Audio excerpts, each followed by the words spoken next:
Assalamualaikum warahmatullahi wabarakatuh. Perkenalkan, nama saya Nurul Hidayah, NIM T 2019-3105. Di sini saya akan melanjutkan pembahasan dari presentasi sebelumnya. Yaitu di sini saya akan menjelaskan langkah-langkah evaluasi manajemen konflik. Sini menurut Wahyudi, untuk penyelesaian konflik ada beberapa cara yang harus dilakukan. Antara lain yang pertama yaitu disiplin, yang mana mempertahankan disiplin dapat digunakan untuk mengelola dan mencegah konflik. Seseorang harus mengetahui dan memahami peraturan-peraturan yang ada dalam organisasinya. Jika belum jelas, mereka harus mencari bantuan untuk memahaminya. Yang kedua yaitu pertimbangan, yang mana pengalaman dalam tahapan kehidupan konflik dapat dikelola dengan mendukung perawatan untuk mencapai tujuan sesuai dengan pengalaman dan tahapan hidupnya.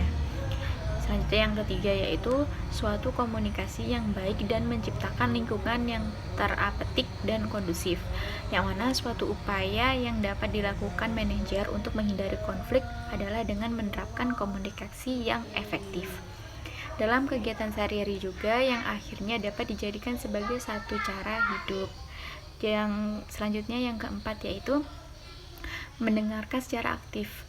Mendengarkan secara aktif merupakan hal penting untuk mengolah konflik, yaitu untuk memastikan bahwa penerimaan seseorang telah memiliki pemahaman yang benar. Mereka dapat merumuskan kembali seseorang dengan tanda bahwa mereka telah mendengarkan.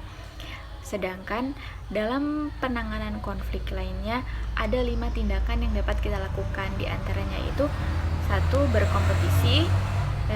Tindakan ini dilakukan jika kita mencoba memaksakan kepentingan sendiri di atas kepentingan pihak lain.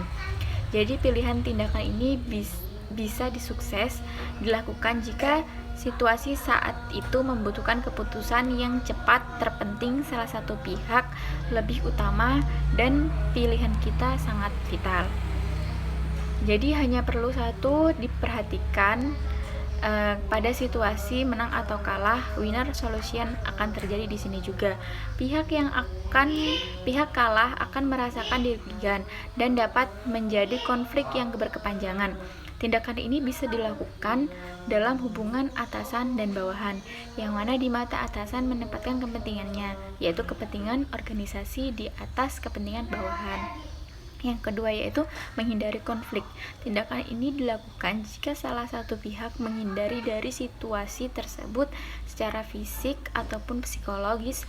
Setiap tindakan ini hanyalah menunda konflik yang terjadi di situasi menang atau kalah. Juga terjadi di sini.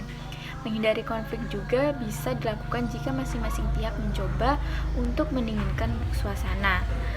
Membekukan konflik untuk sementara dapat kurang baik bisa terjadi jika pada saat yang kurang tepat konflik meletus kembali.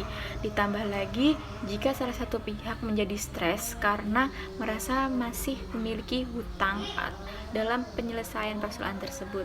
Yang ketiga yaitu akomodasi, yaitu jika kita mengalah dan mengorbankan beberapa kepentingan sendiri agar pihak lain mendapatkan keuntungan dari situasi konflik itu, juga disebut sebagai self-serving behavior.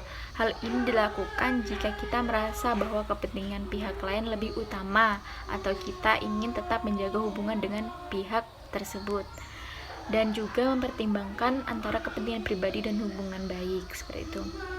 Jadi hal yang utama di sini seperti tadi memperbaiki hubungan. Dan yang keempat yaitu tindakan kompromi. Tindakan ini dapat dilakukan jika kedua belah pihak merasa bahwa kedua hal tersebut sama-sama penting dan hubungan baik menjadi yang utama.